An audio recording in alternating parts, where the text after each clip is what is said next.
কথার কথা হয়ে থাকবে, বইয়ের মধ্যে আবদ্ধ হয়ে থাকবে। আমি বলছি না তার মানে আমার কাছ থেকেই শুনতে হবে, কিন্তু কোনো না কোনো সাধুর কাছ থেকে এগুলো শুনতেই হবে, যিনি অন্তত এইগুলিকে ধারণ করেছেন, যিনি অন্তত এইগুলি কোনো না কোনো সাধুর কাছে সেই শিক্ষা গ্রহণ করেছেন, এমন কারোর কাছে শিখতেই হবে। কারণ আমাদের এই যে শিক্ষা পদ্ধতি, আধ্যাত্মবাদের যে শিক্ষা, সেটা কিন্তু ওই গুরু পরম্পরায়, জানেন তো। আগেকার দিনে বেদ, এখন যেমন বেদ আমরা মুদ্রিত আকারে পাই, তৎকালীন সময়ের বেদ মুদ্রিত তো নয়, সেজন্য বেদের অপর নাম কি আমরা জানি? শ্রুতি। যে ওই গুরু পরম্পরায় শুনে শুনে শুনে শুনে মনে রাখা হতো। এখনো এমন অনেক কথা দেখবেন আমি বলি যেগুলো বইতে বেরোয়নি, হয়তো কোনোদিন বেরোবেও না, সেইগুলো শুধুমাত্র সাধু মুখে আমরা শুনে এসেছি, সেই সাধু মুখে শুনে এসে আজকে বলছি, এরপরে এর ভবিষ্যৎ প্রজন্মরা বলবে। এইগুলো এইভাবেই হয়ে আসছে। সেই জন্য যুগে যুগে গৃহী যারা রয়েছেন, গৃহস্থ আশ্রমে যারা রয়েছেন, তারা কিন্তু ওই জন্য সাধু সঙ্গ করছে, অন্য আর কিছুর জন্য নয়। তারা ওই কেবলমাত্র সেই তত্ত্বটিকে জানবে বলে। শ্রীরামকৃষ্ণদেব নিজে বলছেন না যে মাঝে মাঝে সাধুর কাছে যাবে কেন না, সাধু যে রাত দিন বিষয় আশয় নিয়ে রয়েছে, সেই বিষয় কি বিষয় না, ভগবত বিষয়। সাধুর কাছে গেলে কি হয় না, ভগবানের দরকার। আমি এই গ্রুপে দিয়ে দেবো আজকে রাত্রিরে, দেখবেন ওখানে ভূতেশানন্দ মহারাজ পরিষ্কার বলছেন এই কথাটি, যে ওই সাধু সঙ্গ করার উদ্দেশ্য হচ্ছে ওই যে আমরা আমাদের যে সত্তা, যে সর্বক্ষণ আমরা বিষয় নিয়ে মেতে রয়েছি, সেই বিষয়টাকে বাদ দিয়ে আমরা একটু ভগবত বিষয়ে উত্তীর্ণ হব, ভগবত বিষয়ে আরাধনা করব, উপাসনা করব। এটি হচ্ছে আমাদের মনে রাখার বিষয়। এইবার শাস্ত্রে আছে, বলছে অপনারায়ণ, অপ মানে জল, জল নারায়ণ। কিন্তু কোনো জল ঠাকুর সেবায় চলে, আবার কোনো জল আচানো, বাসন মাজা, কাপড় কাচা কেবল চলে, কিন্তু খাওয়া বা ঠাকুর সেবা চলে না। তেমনি সাধু অসাধু, ভক্ত অভক্ত সকলেরই হৃদয়ে নারায়ণ আছেন, কিন্তু অসাধু অভক্ত দুষ্ট লোকের সঙ্গে ব্যবহার করা চলে না, মাখামাখি চলে না। কারো সঙ্গে কেবল মুখের আলাপ পর্যন্ত চলে, আবার কারো সঙ্গে তাও চলে না। এত পরিষ্কার করে কোনো অবতার কোনো যুগে বলেছে কিনা সন্দেহ, এত পরিষ্কার করে বলে দিয়েছেন। আবার পড়ছি, ভালো করে শুনুন। বলছেন যে অপনারায়ণ, অপ মানে জল। আচ্ছা, সব জল কি ভগবানের সেবায় লাগে? জল লাগে কি? লাগে না। তো এটা আমরা সবাই বুঝি। দেখুন ঠাকুর কোন কালে উদাহরণটা ব্যবহার করেছেন। আমরা বলতাম যে কালিদাসস্য উপমা সর্বশ্রেষ্ঠ, তারপরে রবীন্দ্রনাথের শিষ্যরা বলেছেন রবীন্দ্রনাথস্য উপমা সর্বশ্রেষ্ঠ, কিন্তু পরবর্তীকালে সর্বজনস্বীকৃত রামকৃষ্ণস্য উপমা সর্বশ্রেষ্ঠ, শ্রীরামকৃষ্ণস্য উপমা। তো এই হচ্ছে, তিনি বলছেন যে যে জলে বাসন মাজা চলে, কাপড় কাচা চলে, সেই জল কিন্তু খাওয়া যায় না, ভগবানের সেবায় লাগানো যায় না। ঠিক সেরকম সব মানুষের মধ্যে ভগবান আছে, সব মানুষের মধ্যে, কিন্তু ওই দুষ্ট, অভক্ত, অসাধু, তার মানে বোঝা যাচ্ছে গেরুয়া পড়লেই সাধু হয় না। সেই রকম বিচার করে ঠাকুর নিজে বলছেন না, যখন ঠাকুর একবার রাত্রিবেলা রাজা মহারাজ শুয়ে রয়েছেন, ব্রহ্মানন্দজি ঠাকুরেরই বিছানাতে, আর ঠাকুর একবার মাঝরাতে উঠলেন, উঠে একটু বাইরের দিকে গেলেন। তা ব্রহ্মানন্দজি ভাবলেন রাতে বোধহয় ঠাকুর মায়ের ঘরে যান। তার সঙ্গে সঙ্গে ব্রহ্মানন্দজি গিয়ে পিছন পিছনে গেলেন। তা ঠাকুর দেখলেন যে মায়ের ঘরে ক্রস করে পঞ্চবটির দিকে যাচ্ছে। যেই ঠাকুর পিছন দিকে তাকিয়েছেন, দেখছেন রাখাল দাঁড়িয়ে রয়েছে। রাখাল মহারাজ অতি লজ্জিত হয়ে পড়লেন যে কি ভাবলাম, ঠাকুরকে ভুল বুঝলাম, যে এরকম রাত্রিবেলা ভেবেছি ঠাকুর বোধহয় মায়ের ঘরে যায়, এদিকে সকালবেলা অত জ্ঞানের কথা বলছে। ঠাকুর তখন তাকে অ্যাপ্রিসিয়েট করছেন, বলছে সাধুকে দিনে দেখবি, রাতে দেখবি, বাজিয়ে নিবি, তারপর বিশ্বাস করবি। এই যে অ্যাপ্রিসিয়েশনটা ভীষণ প্রয়োজন। ভুল হয়েছে বলছেন না, এই যে বাজিয়ে দেখে নেওয়া, এটার খুব প্রয়োজন। তো সেই জন্য বলছেন যে অভক্ত, অসাধু, দুষ্ট লোকের সঙ্গে ব্যবহার চলে না, মাখামাখি চলে না। বলছে কারোর সঙ্গে মুখের আলাপ চলে। বলছে এইরকম দুষ্ট লোক হতে পারে যে তার সঙ্গে মুখের আলাপটা চলছে, আবার কারো সঙ্গে তাও একদম পরিষ্কার মোটা মোটা অক্ষরে লেখা রয়েছে। ওই করে তাহলে কি চুপ করে থাকা উচিত? দারুণ প্রশ্ন না? একেবারে ধরুন দুষ্ট লোক আমাদের কাছে আসছে, আমাদের অনিষ্ট করছে। এখন সেই অনিষ্ট করছে দেখে, হ্যাঁ তোমার মধ্যেও তো নারায়ণ আছে, তাহলে আমি তোমাকে অনিষ্ট করতে দিই, তুমি আমায় যত খুশি আমার অনিষ্ট করে চলে যাও বলে দাঁড়িয়ে থাকি? বলছেন যে না, এরকম করা যাবে না। বলছেন লোকের সঙ্গে, ঠাকুর বলছেন লোকের সঙ্গে বাস করতে গেলেই দুষ্ট লোকের হাত থেকে আপনাকে রক্ষা করবার জন্য একটু তমগুণ দেখানো দরকার। কিন্তু এখানে একটা কিন্তু আছে, কিন্তু সে অনিষ্ট করবে বলে উল্টে তার অনিষ্ট করা উচিত নয়। দারুণ উত্তর। বলছেন যে লোকের সঙ্গে যদি আমরা বসবাস করি, যদি সমাজে থাকি, আমরা যদি সবকিছু ত্যাগ করে একেবারে গিরিগুহা কন্দরে চলে যাই, কেউ কোনো ডিস্টার্ব করবে না, ঠিক আছে। কিন্তু আমরা সামাজিক প্রথাকে মেনে চলেছি, আমরা সামাজিক সাধু। তো এখন যদি আমাদের কাছে যদি কেউ আসে, হ্যাঁ বিরক্ত করতে আসে, হ্যাঁ তাহলে কি অনিষ্ট করতে আসে, তাহলে চুপ করে দাঁড়িয়ে থাকবো সাধু বলে? ঠাকুরমা স্বামীজির আদর্শে এইরকম সাধু নেই। ওই জন্য আপনারা জানেন কিনা জানি না, আটপুরে গেছেন আপনারা? আটপুর, আচ্ছা, আটপুরে যদি যান দেখবেন সাধু নিবাস আর মন্দির বেশ তফাতে।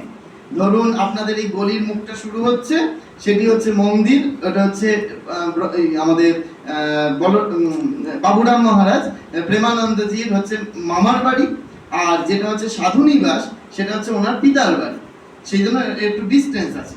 তো এবার ওই প্রথমে পিতার বাড়িটা ওনার মা, ওই একমাত্র বাবুরাম মহারাজের মা ঠাকুরের কাছে আসতে দিতেন আর কি। তো ঠাকুরের কাছে চেয়েছিলেন, আচ্ছা তুমি তোমার সন্তানটিকে আমার কাছে দেবে? তা তিনি তখন একটুখানি ভাবলেন, ভেবে বললেন যে এত জীবনের সব থেকে সেরা জিনিসটা ঠাকুরকে দিয়ে দেবেন, তো তাহলে কিছু বিনিময়ে তো চেয়ে নিতে হবে। তখন তিনি একটা জিনিস চেয়েছিলেন ঠাকুরের কাছে, প্রথমে বললেন যে হ্যাঁ আমার ছেলেকে আপনার কাছে দেবো, তো আমার অসৌভাগ্য, কিন্তু আপনি আমাকে আশীর্বাদ করুন আমার যাতে ভক্তি লাভ হয়। এটা চেয়ে নিলেন আর কি, যে আপনি তাহলে আমাকে আশীর্বাদ করুন আমার যাতে ভক্তি লাভ হয়, আমি আমার ছেলেকে দিয়ে দেবো। ওই একমাত্র বাবুরাম মহারাজের মাই ঠাকুরের কাছে আসতে দিতেন বা ঠাকুরকে তার ছেলেকে উৎসর্গ করেছিলেন। আর বাবুরাম মহারাজ সম্বন্ধে ঠাকুর বলেছিলেন যে এর হাড় পর্যন্ত শুদ্ধ। ঠাকুর একদিন এলেন, বাবুরাম মহারাজ এসেছেন ঠাকুরের কাছে। ঠাকুর বললেন যে তোর হাতটা দেখি। হাতের ওজন করলেন, এই আঙুল থেকে কোনোই অবধি ঠাকুর ওজন করলেন। ওজন করে বললেন, হাতে নিয়ে ওজন করবার পর বললেন, তুই বড় শুদ্ধ, তুই শুধু শুদ্ধ নস, তারপরে বলছেন তুই শুধু শুদ্ধ নস, তুই আমার দরদি। নিজে বলছেন ঠাকুর, তুই আমার দরদি, তোরে না দেখলে আমার প্রাণ চলে যাবে, তোরে না দেখলে আমার প্রাণ চলে যাবে। তারপর একটা কীর্তন গাইছেন, কথা কহিতে ডরাই না কহিতেও ডরাই, পাছে ভয় লাগে তোমা ধন হারাই আড়াই। মানে প্রথমটা হচ্ছে হারাই মানে হচ্ছে হারিয়ে যাওয়া, আর হচ্ছে হারাই মানে হচ্ছে রাধারানী হারাই আর কি। যে কি বললাম, কথা কহিতে ডরাই না কহিতে ডরাই, পাছে ভয় হয় তোমা ধনে হারাই হারাই। তো এই গানটি ঠাকুর গেয়েছিলেন যখন বাবুরাম মহারাজ এলেন, তার হাড় পর্যন্ত শুদ্ধ বলেছেন। সেই বাবুরাম মহারাজের বাড়ির ওই মামার বাড়িটা পাওয়া যাচ্ছিল না, জানেন তো? আমাদের বেলুর মঠ থেকে গোবিন্দ মহারাজ বলেন, তিনি ওখানে গেলেন। ওখানে গিয়ে তৎকালীন সময় বামা মোল্লা আপনারা জানেন, কাস্তে হাতে মহারাজের ঘটনা একটু বলি। মহারাজ, এই যে গোবিন্দ মহারাজের কথা বলছি, এখন শরীর চলে গেছে ওনার। গোবিন্দ মহারাজ শেষ বয়সে ওনার কি হলো, যখন বেলুর মঠে হুইল চেয়ারে করে ঘুরে বেড়াতেন, শেষ বয়সে তার একটু সেবা করবার সুযোগ পেয়েছি। যখন ওই তার এখানে একটা অপারেশন হলো, অপারেশন হওয়াতে কি হলো না, দাবনা থেকে তার চামড়া নিয়ে, প্লাস্টিক সার্জারি যাকে বলে আর কি, দাবনা থেকে চামড়া নিয়ে এই জায়গাটা চামড়াটা দিতে হয়েছিল, এবং সেই মুখটা বেঁকে গিয়েছিল, ঘাটটা বেঁকে থাকতো। তিনি ওই অবস্থাতেই মঠে ঘুরতেন, আমার গুরুদেবকে প্রণাম করতে আসতেন, মহারাজকে প্রণাম করতে আসতেন। মহারাজরা ভীষণ তাকে মানতেন আর কি, সিনিয়র ছিলেন, খুব সিনিয়র ছিলেন। তা সেই গোবিন্দ মহারাজ যখন বেলুর মঠে কি করে যোগদান করলেন সেটা বলি, যে উনি এসছিলেন, ঠাকুরের পাবলিক সেলিব্রেশন হয়ে গেল কিছুদিন আগে, সেই পাবলিক সেলিব্রেশনের জন্ম মহোৎসব, সেই জন্ম মহোৎসবে ওই কুস্তি খেলা দেখা, সেই কুস্তি খেলা দেখাতে এমন তৎকালীন সময় ইয়ং বয়স, সেই ইয়ং বয়সে তিনি কি করতেন, ওই লোহার রড দেখিয়ে ফেলতে পারতেন। লোহার রড না এই পায়ে ইয়ে দিয়ে ওই দাবনায় বসিয়ে বেঁকিয়ে ফেলতে পারতেন, এত তার গায়ের জোর ছিল। তা সেই দেখেই না তখন প্রভু মহারাজ, মঠের জিএস মহারাজ ছিলেন, সেই প্রভু মহারাজের খুব ভালো লাগলো যে এই ছেলে না সাধারণ ছেলে না, এই ছেলে সাধারণ ছেলে না। তখন বললেন যে দেখো তোমাদের টিমের সবাই চলে যাচ্ছে, যাক তুমি এক সপ্তাহ মঠে থেকে গেলে ভালো হয়, হ্যাঁ তুমি একটা সেরা সম্পদ। তা তখন বলছে ঠিক আছে আমি থেকে যাবো। তা যেই বলে যে থেকে যাব, এক সপ্তাহ হয়ে যাচ্ছে, 6 দিনের মাথায় তো জামায় পড়ে যাবে যদি সেখানে ধুলো কম থাকে, হয় না? আমাদের এই অবস্থা। ওই যে মন্দ লোকের প্রভাবে আপনি হয়তো মন্দ হয়ে যাবেন না, কিন্তু অবচেতন মনে এমন তার প্রভাব বিস্তার হয়ে যাবে, সেটার রিয়াকশন আপনি এমন এমন ক্ষেত্রে করবেন যে আপনি নিজেও বুঝতে পারবেন না এই কাজটা তো আমার করা উচিত ছিল না। এই প্র্যাকটিক্যাল নিজের জীবন দিয়ে দেখেছি বলে বলছি, এই একেবারে অক্ষরে অক্ষরে সত্য। শ্রীরামকৃষ্ণদেব সেই জন্য নরেন্দ্রনাথের মতো, স্বামীজির মতো মানুষকে বলছেন যে ওদের কাছ থেকে তফাতে থাকতে হবে। তারপরেই বলছেন যদি বলো বাঘ তো নারায়ণ তবে কেন পালাবো, বাঘ তো নারায়ণ তাহলে কেন পালাবো? তার উত্তর, যারা বলছে পালিয়ে এসো তারাও নারায়ণ, তাদের কথা শুনবো না কেন? কি ইউনিক মানে আইডিয়া।